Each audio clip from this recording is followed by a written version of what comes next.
느헤미야 8장 1절부터 18절 말씀 같이 합니다.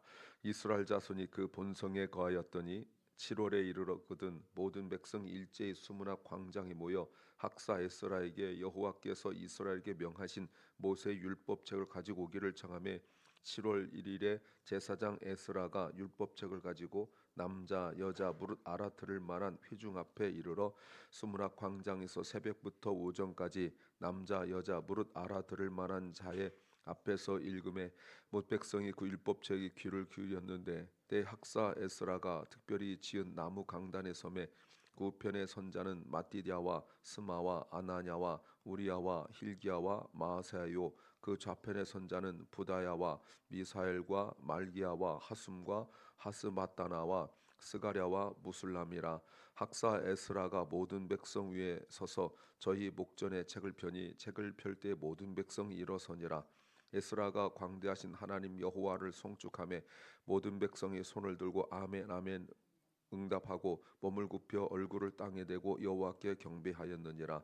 예수아와 바니와 세레바와 야민과 야굽과 사부대와 호디야와 마세야와 그리다와 아사랴와 요사밧과 하난과 불라야와 레위 사람들이 다 그 처소에 섰는 백성에게 율법을 깨닫게 하는데 하나님의 율법책을 낭독하고 그 뜻을 해석하여 백성으로 그 낭독하는 것을 다 깨닫게 하며 백성이 율법의 말씀을 듣고 다 우는지라. 총독 느헤미야와 제사장 겸 학사 에스라가 백성을 가르치는 레위 사람들이 모든 백성에게 이르기를 오늘은 너희 하나님 여호와의 성일이니 슬퍼하지 말며 울지 말라 하고 느헤미야가 또 이르기를 너희는 가서 살진 것을 먹고 단 것을 마시되 예비치 못한 자에게는 너희가 나누어 주라.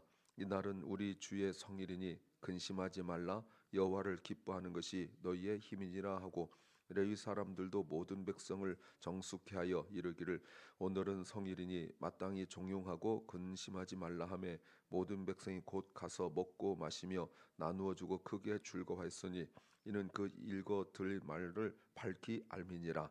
그 이튿날 묵백성의 족장들과 제장들과 레위 사람들이 율법의 말씀을 밝히 알고자 하여 학사 에스라의 곳에 모여서 율법책을 본즉 여호와께서 모세를 명하시기로 이스라엘 자손은 7월 절기에 초막에 거할지니라 하였고 또 일러스되 모든 성읍과 예루살렘에 공포하여 이르기를 너희는 산에 가서 감람나무 가지와 돌감람나무 가지와 화석류 나무 가지와 종려나무 가지와 기타 무성한 나무 가지를 취하여 기록된 바를 따라 초막을 지으라 하라 하였는지라. 백성이 나가서 나무 가지를 취하여 혹은 지붕 위에 혹은 뜰 안에 혹은 하나님의 전뜰에 혹은 숨은 광장에 혹은 에브라임 문 광장에 초막을 짓되 사로잡혔다가 돌아온 회 무리가 다 초막을 짓고 그 안에 거하니 눈의 아들 여호수아 때로부터 그날까지 이스라엘 자손 이같이 행함이 없었으므로 이에 크게 즐거하며 에스라는 첫날부터 끝날까지 날마다 하나님의 율법책을 낭독하고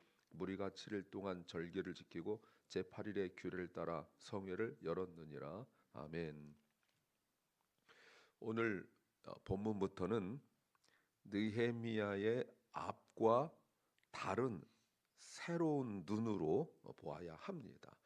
그래서 느헤미야를 크게 두 부분으로 나눈다면 7장까지 하나로 나누고 그리고 8장부터 나머지 부분을 또 나누는 내용입니다.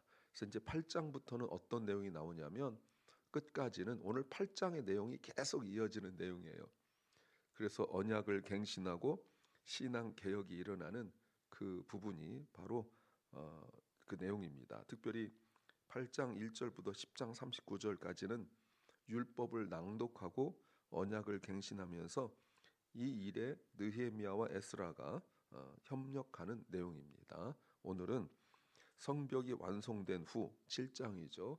7장에서 성벽이 완성되고 그리고 예루살렘 본성의 사람들을 살게 하고 난 이후에 오늘 8장 1절이 나왔습니다. 그래서 본성에 다 살게 하고 난 이후에 대각성의 역사가 일어납니다. 놀라운 일이죠. 7월 1일 수문학 광장에서 에스라가 낭독하는 그 말씀을 듣고 심령의 변화가 일어나는 또 회개의 역사가 일어나는 그런 일이고 이제 초막절을 지키고 있습니다. 설교 제목은 가장 작은 시작이 가장 큰 결과로 열매 맺는다. 가장 작은 시작이 가장 큰 결과로 열매 맺는다. The smallest beginning can grow into the greatest outcome. The smallest beginning can grow into the greatest outcome. 우리가 큰 결과를 기대하고 또 원하고 그러면서도 작은 시작을 하지 않습니다. 왜냐하면 작은 것을 우습게 여기거든요. 주님께서 겨자씨 비유를 통하여 말씀하셨지만 가장 작은 것이 사실은 가장 큰 것을 만들어낼 수 있음에도 불구하고 사람들이 허황된 생각에 큰 거 아니면 하지 않으려 하는 이런 일들이 있습니다. 작은 기도가 큰 결과를 일으키고 작은 섬김이 큰 역사가 일어난다는 것은 성경에 있는 공통적인 사상이거든요. 무엇을 알아야 될까요? 첫째는 기준이 변해야 한다. 기준이 변해야 한다. Our standards must shift to a new direction. Our standards must shift to a new direction.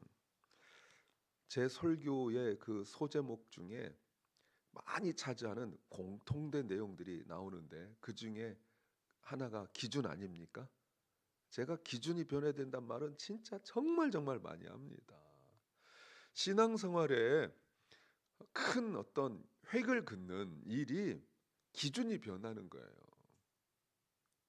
많은 사람들이 신앙생활을 열심히 하면서도 왜 삶에 분명한 변화가 일어나지 않냐면 우리말로 말하면 맺고 끊임이 분명하지 못해서 그래요. 기준이 명확하게 한번 선을 딱 그으면 더 이상 넘어가지 않아야 되거든요. 홍해 선을 딱 그으면 넘어가지 않아야 돼요. 구원 선을 딱 그으면 넘어가지 않아야 돼요. 십자가 선을 딱 그으면 넘어가지 않아야 돼요. 어제의 그 습관으로 오늘 살아갈 수 없는 거예요. 그게 우리한테는 번역의 거듭남, 중생 뭐 이렇게도 말할 수 있지만 굳이 그렇지 않더라도 신앙생활에 분명하고 명확한 기준이 생기지 않으면 아무것도 할 수가 없어요. 자, 어제 말씀으로 이어서 보세요. 성전 건축이 끝났습니다.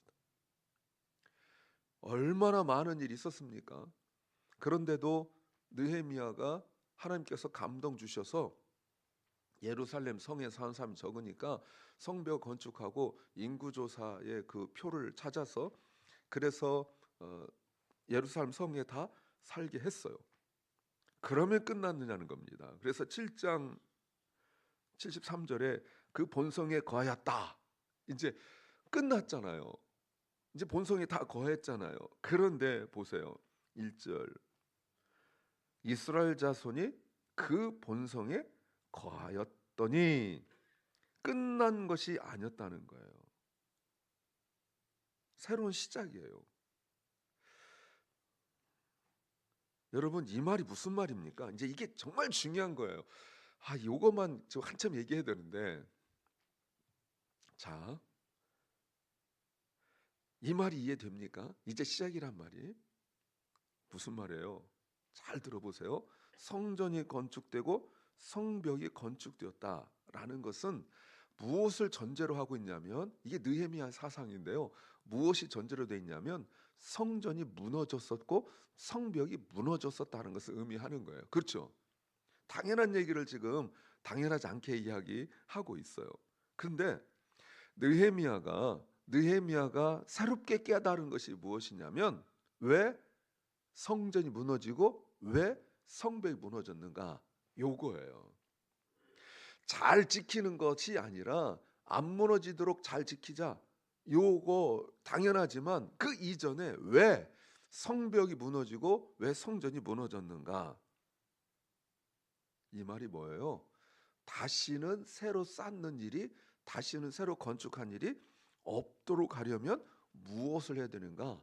느헤미야가 깨달은 게 이거예요. 이게 뭡니까? 이게 뭐죠? 하나님의 말씀으로 새로워지는 거예요. 오늘 본문에 나와 있는 것처럼 모세의 율법으로 새로워지는 것. 건축물인데 여러분 성벽은 건축물이잖아요. 성전도 건축물이잖아요. 이 눈에 보이는 건물을 짓는 것은 눈에 보이지 않는 것을 세워나가는 거예요. 이게 기독교의 사상이에요. 그런데 우리는 그 분명한 기준을 모른 채로 계속 어떻게 하려 하냐면 눈에 보이는 것을 유지하기 위하여 급급해합니다. 잘못됐다는 거죠. 이스라엘이 망한 이유가 무엇입니까? 이스라엘 심판에 임한 이유가 성전이 약해서나 성벽이 약해서가 결코 아니라 그 안에서 무너졌기 때문에 그렇잖아요. 신앙이 무너지고 마음이 무너지고 삶이 무너지고 눈에 보이지 않는 것들이 무너졌기 때문에 눈에 보이는 것이 아무런 기능과 역할을 감당하지 못하는 거죠. 야고보서에 나와 있는 것처럼 하나님께서 은과 금을 녹슬게 만들겠다. 제가 가끔 말씀드리죠. 금이 녹슬 수는 없습니다. 근데 녹이 쓴다고 말씀하시죠. 왜 그렇습니까? 돈이 돈으로서 기능을 하지 못하도록 하나님께서 막아버리신다는 뜻 아닙니까? 적용컨대 건물이 있고 땅이 있고 막 이러는데 그게 아무런 내 문제 해결할 수 있는 기능을 못하는 거예요. 건물이 안 팔리니까, 땅이 안 팔리니까. 뭐 수천만 불짜리를 10만 불에 팔다 하더라도 아무도 안 사가니까 하나님 다 막아버리시니까 성전에서 하나님 앞에 온전한 예배를 못 드리니까 눈에 보이는 모든 것들이 아무런 기능도 하지 못하는 거예요. 그래서 오늘 1절에 7월이 되었다고 말합니다. 매우 중요하죠. 아마 성경을 좀 보시는 분들은 이 7월에 밑줄을 그으셨을 거예요. 왜요? 일부러 밝히는 거예요. 6장 15절 말씀에서 이런 말씀이 있습니다. 성 역사가 52일 말에 엘루럴 25일에 끝났다. 엘루럴 태양력입니다. 잘 들어보세요. 성벽을 건축한 것은 태양력이에요. 무슨 말이냐면 세상 기준이라고요. 바사의 달력 기준이에요. 그런데 오늘 8장 1절에서는 어떤 달력으로 변하냐면 신앙 달력으로 변하는 거예요. 이 차이를 아세요? 기준이 변했다는 거예요. 우리가 학계를 보셨지만 학계가 어떻게 시작합니까? 다리우왕 2년에. 다리우왕이 어때입니까? 바사왕이잖아요. 페르시아 왕이잖아요. 기준이 그거였단 말이에요. 근데 이제는 기준이 변했다고요. 신앙력으로, 신앙 달력으로 말이죠. 지금까지는 세상 기준으로 일을 했어요.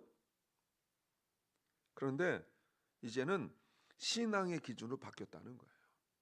어떤 사람들은 거듭났다고 말하고 그렇게 또 예수님께 헌신했다 이렇게 말하면서도 모든 게 세상의 기준으로 뭐 세상의 학벌, 세상의 권력, 세상의 지위, 세상의 집안, 세상의 족보 허탄한 신화에 붙들려서 예수 믿은 지 수십 년 되고 맨날 말로는 주여 주여 하면서 다시 뭔가 얘기하려면 다시 그 세상의 족보와 세상의 허탄한 철학을 가지고 와서 또 얘기하려고 하는 안 변한 거죠.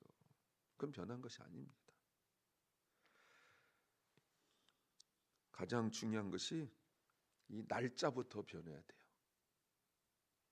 두 번째는 자기 분수를 알아야 한다. 자기 분수를 알아야 한다. We need to understand our limits with honesty. We need to understand our limits with honesty. 오늘 1절에 이스라엘 자손이 그 본성에 거하였더니 끝난 것이 아니라 7월이 되어서는 모든 백성이 일제히 보이십니까? 일제히. 한두 사람이 아니라 모두 다 모였다. 모였어요. 근데 잘 보세요. 어떻게 모였냐면 2절에 남자, 여자, 그 다음에요. 무릇 알아들을 만한 회중. 알아들을 만하다 이 말은 서너 살을 의미합니다. 서너 살. 명확하게 몇 살이다 말하지 않고 서너 살, 3살 이상은 다 모였다 이런 말이에요. 남자, 여자, 그리고 3살 이상은 다 모였어요. 그리고 1절에 에스라가 등장합니다. 몇 년 만에 등장한 줄 아세요, 여러분? 에스라가 14년 만에 등장하는 거예요. 그동안 어디 갔었어요? 어제도 제가 설교 중에 잠깐 언급했지만 에스라서 쓸 때 와가지고 7장 10절 말씀을 가르치려고 결단하고 결심 와가지고 말씀은 하나도 못 가르치고 사는 것처럼 돼 있었잖아요. 사실 보면 실제로 그랬고 와가지고 14년 동안 정말 어찌 보면 제사장이며 학사인데 아무것도 못하고 무기력하게 14년을 있었어요. 느헤미야가 등장해서 건축을 하고 난 이후에 여러분 느헤미야가 뭐 한 줄 아세요? 사람들을 모여라. 총독이니까 모여라 하고, 물론 전에 에스라하고 다 상담하고 했겠죠. 에스라한테 학사님, 제사장님 오셔서 말씀 가르쳐 주세요 했다는 거예요. 드디어 7장 10절의 결심이 이제 결실 열매를 맺고 있어요. 그런데 7장까지 모든 일들의 주어가 느헤미야였습니다. 근데 여러분 8장에 들어서서 보시면 느헤미야는 거의 등장하지 않아요. 왜요? 성벽을 쌓거나 나라를 다스린 일이 아니에요. 다만 그가 한 일이 무엇입니까? 1절에 모든 성문 사람들을 수문 앞으로 모이게 한 것, 또 하나는 에스라를 모셔와서 말씀을 설교하도록 한 것, 그리고 4절에 새로운 강단을 특별히 만든 것, 그리고 사람들이 이제 울고 막 이럴 때 느헤미야가 9절에서 느헤미야와 제사장 겸 학사 에스라가, 그리고 모든 사람들이 10절에서 레위 느헤미야가 이제 말한 것 있지만, 느헤미야의 가장 큰 특징이 무엇이냐면 자기 분수를 알았어요. 자기 위치를 알았어요. 나대지 않았다 이 말입니다. 모든 것을 말씀할 때는 에스라를 딱 앞세우고 자기는 앞에 서가지고 거들먹거리고 이러지 않았다 이 말입니다. 준비는 다 해드리고 주인공을 에스라로 세우고 느헤미야는 나타나지 않았어요. 다만 권면할 때 한번 이야기했지만 모든 것을 다 준비해 줬다. 놀라운 일이죠. 그리고 3절 보세요. 새벽부터 오전까지 계속 말씀하고 있는데, 여러분 3절에서 강조되고 있는 단어가 무엇이냐면 새벽이에요. 새벽. 이 새벽이란 말이 무슨 말입니까? 신앙의 회복을 상징하는 단어가 바로 새벽이에요. 모였다라는 것도 매우 중요하지만 이 새벽이란 말이 매우 중요해요. 왜냐하면 이스라엘의 역사는 아시지만 늘 새벽에 일어났잖아요. 중요한 이스라엘 역사는 늘 새벽에 일어났어요. 그래서 새벽을 강조하고 있는 거예요. 그냥 모여서 말씀을 들었다 해도 충분히 이해가 되는데 의도적으로 새벽부터. 그러면 이제 우리가, 제가 몇 번 말씀을 드리지만 이 새벽이라는 단어가 새벽에 모여서 말씀을 들었다 한번 생각해 보세요. 이제 요거 느헤미야 이전으로 우리가 지나왔던 역사를 한번 쭉 보세요. 말씀을 집중적으로 들었을 때가 학계입니다. 6월 1일부터 6월 24일까지 들었어요. 이스라엘 달력으로. 그런데 여러분 그때도 새벽이란 말 없었습니다. 그리고 그 앞에서는요. 말씀을 들었던 적 있었나요? 언제 있었죠? 생각이 안 나죠? 그 앞으로 가봐요. 앞으로 가봐요. 없습니다. 다윗이 새벽을 깨우리라 이 정도 외에는, 그 새벽 깨운다는 말이 밤새도록 울고 기도하다가 새벽이 올 때 응답받았다 이런 뜻이지, 뭐 새벽에 일어나서 깨우고 이런 얘기는 아닙니다. 근데 그 앞에 아무리 생각해 보아도 새벽부터 이거는 거의 나오지 않는 말씀이라고 볼 수 있어요. 또 놀라운 일이 4절 보세요. 처음 나오는 건데 말씀을 수종드는 사람들이 있었어요. 에스라를 도와서 말이죠. 에스라는 설교하고 레위인들은 말씀을 가르치도록 깨닫도록 도와요. 자, 여기서 또 하나 유심히 보셔야 됩니다. 7절 그리다 보이십니까? 그리다. 이 사람이 에스라에서 앞에 보면 이방 여인을 아내로 취했다가 아내를 결단하고 내보낸 사람이에요. 10장 23절을 미리 보시면 이 사람이 글리다라고도 말합니다. 신앙의 변혁이 일어난 사람이죠. 그러니까 여기에 쓰임 받는 거예요. 그리고 또 하나 말씀이 5절에 학사 에스라가 모든 백성 위에 서서 저희를 목전에 책을 펴니 책을 펼 때 모든 백성이 일어서니라. 여러분 요거 실행하는 교회가 있습니다. 제가 한국에서 마지막으로 섬겼던 교회는요. 목사님이 등단하셔서 성경책 필 때 다 일어났어요. 그리고 봉독하면 딱 앉고. 처음에 이렇게 했는데 나중에 너무 좋아 보이긴 한데 저는 우리 교회에서 생각은 늘 있었는데 19년째 못 하고 있습니다. 또 시비 걸 사람 있을까 싶어서 제가 여태 못 하고 있는데 늘 생각은 있어요. 그리고 6절 말씀에 에스라가 광대하신 하나님 여호와를 송축함에 모든 백성이 손을 들고 아멘도 한 번도 아니고 아멘 아멘. 여러분 성경에서 아멘 아멘 두 번 나온 적이 몇 번이나 있어요. 앞에서, 뒤는 말고 앞에서 말이죠. 응답하고 몸을 굽혀 땅에 대고 여호와를 경배하였다. 손을 들고 아멘했대요. 땅에 엎드려 경배했대요. 누구에게요? 광대하신 하나님. 여러분 밑줄 그으셨습니까?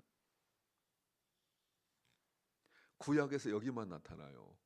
아무리 앞을 뒤져도 안 나옵니다. 뒤를 뒤져도 안 나와요. 여기밖에 안 나와요. 이 광대하신이라는 말이 오히려 성경적 표현이 아니고 바벨론식 표현이에요. 이 말이 뭡니까? 이들이 하나님에 대해 잘 몰랐다는 거예요.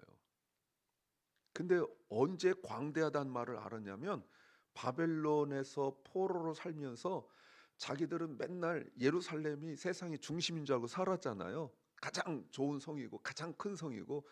그랬다가 바벨론 포로로 잡혀갔더니 어마어마한 거예요. 저는 경험하지 못했지만 한국의 경복궁을 이렇게 보던 분들이 중국 가가지고 뭐 어마어마한 성 보고 뭐 이렇게 하면서 우와 이렇게 하듯이, 여러분 우리가 미국에 와가지고 땅덩어리가 이렇게 넓냐고 처음에 와서 여행 다니다 보면 땅덩어리 이렇게 넓다고 그렇게 하잖아요. 그러니까 이 사람들이 오히려 바벨론의 포로로 잡혀가가지고 하나님을 더 알게 됐어요. 아, 하나님 어마어마한 분이구나 라는 사실을 알아서 광대하신 하나님이라고 이때 말하는 거예요. 우리는 지금까지 뭐 위대하신 하나님 이런 표현했는데 이렇게 말하고 있어요. 놀라운 일이죠. 바벨론에서 이방인들이 사용하던 단어가, 이방인들이 자기들의 신을 이야기할 때 광대하신 신 이렇게 얘기하는데, 이걸 가져와서 그 신은 참 신이 아니고 우리 하나님이 진짜 광대하신 하나님이다 라고 말하고 있는 거예요.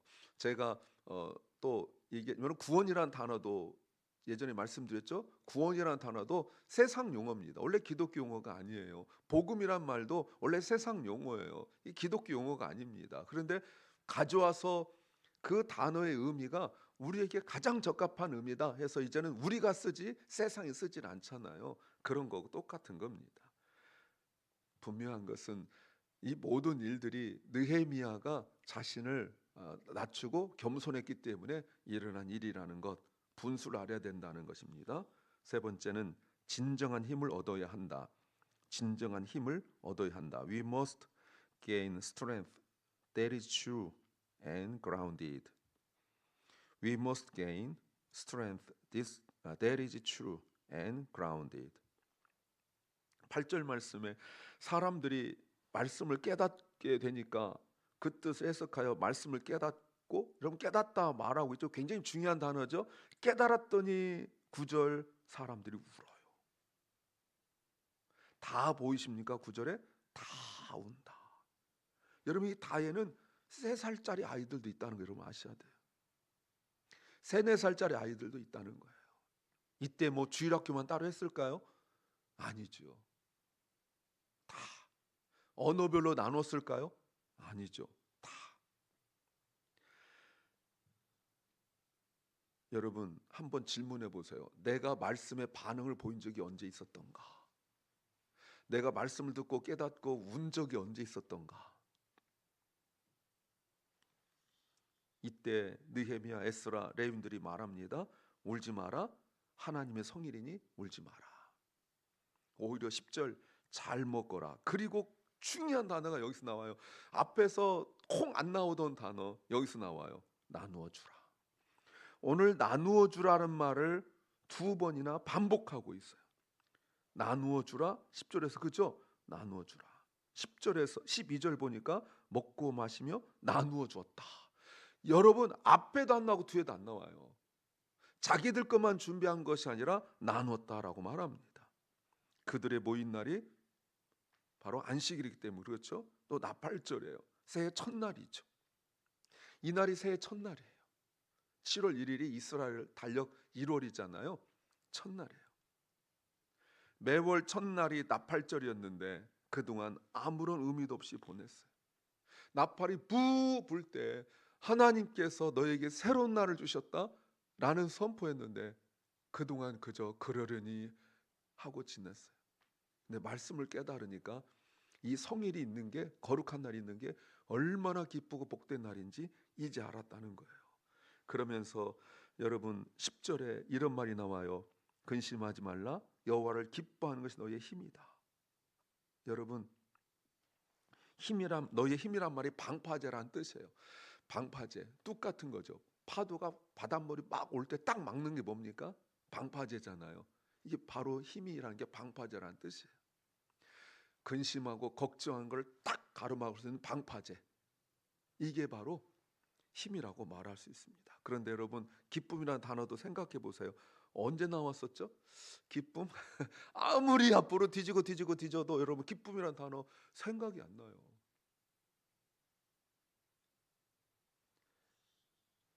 여러분, 백성들이 12절 순종합니다. 모든 백성이 곧 가서 먹고 마셨는데 그 이유가 뭐라고요? 말씀을 깨달았기 때문이다. 밝히 알았기 때문이다. 그리고 13절 그 이튿날 모든 백성 족장도가 제사장과 레위 사람들이 율법 말씀을 더 알고 싶어서, 이런 갈증이 언제 있었어요? 학사 에스라에게. 여러분, 근데 다시 생각해 보세요. 학사 에스라가 없다가 쑥 나타난 게 아니라 14년 동안 자기도 같이 있었는데 여태 무시하고 아는 척도 안 했는데 말씀을 듣고 깨닫고 보니까 에스라가 그렇게 소중하다는 걸 알아요. 이제서야 말이죠. 여러분, 그리고 13절이 매우 독특해요. 정말 독특해요. 다음 날. 예. 그리고 역사가 일어나죠. 14절에 모세의 말씀대로 절기를 지킨데 초막절을 지킵니다. 추수감사절이죠. 그런데 모두 지키고 있다 말합니다. 놀라운 일이죠. 그리고 17절의 하반절에 크게 줄고했다. 가능한 일입니까? 그리고 18절이 매우 중요해요. 에스라는 첫날부터 끝날까지 날마다 하나님의 율법책을 낭독하고 무리가 7일 동안 절기를 지키고 제8일 규례를 따라 성회를 열었느니라. 에스라의 사역이 이제서야 이루어지는 겁니다. 바벨론에서 그 높은 지 다 포기하고 말씀을 가르치러 왔다가 이제서야 성취되는 거예요. 14년 동안 여러분, 에스라가 어떤 생각을 했을까요? 어떤 기도를 했을까요? 제가 마음은 조금 알 수 있을 것 같아요. 아주 한 사람이라도 포기하지 않고 끝까지 자기를 지키고 있었기 때문에, 물론 에스라의 순종은 결코 작은 순종은 아니지만 아마 느헤미야를 만났을 때 계속 그 얘기했을 거예요. 이 백성에게 말씀을 가르쳐야 된다. 이 작은 시작 같은 시작이 큰 결과로 열매 맺었습니다. 말씀 앞에 서시기 바랍니다. 기도합니다. 주님, 내가 말씀 앞에 서는 작은 시작이 큰 열매가 되었습니다. 우리가 말씀을 사모함이, 말씀을 듣고 눈물을 흘리며 가슴 충만했던 적이, 기뻐했던 적이 언제 있었는지 주여 돌아보게 하옵소서. 사랑 결란과 우리 사랑하는 자녀들이 말씀의 기쁨과 은혜를 알게 하옵소서. 병중에 있는 연약한 성도들, 그들이 말씀의 기쁨을 알게 하여 주시옵소서. 삶의 곤고함과 또 지쳐서 허덕이고 있는 많은 심령들에게 말씀의 기쁨을 알게 하여 주시옵소서. 성령 하나님 역사하여 주옵소서. 오늘 하루를 우리에게 주신 주님, 오늘 주님의 은혜를 많이 사모하는 하루가 되게 하여 주시옵소서. 예수님 이름으로 기도하옵나이다. 아멘. 하늘에 계신 우리 아버지여, 이름이 거룩히 여김을 받으시오며 나라의 마옵시며 뜻이 하늘에서 이룬 것 같이 땅에서도 이루어지이다. 오늘날 우리에게 일용할 양식을 주옵시고 우리가 우리에게 죄 지은 자를 사하여 준 것 같이 우리 죄를 사하여 주옵시고 우리를 시험에 들게 하지 마옵시고 다만 악에서 구하옵소서.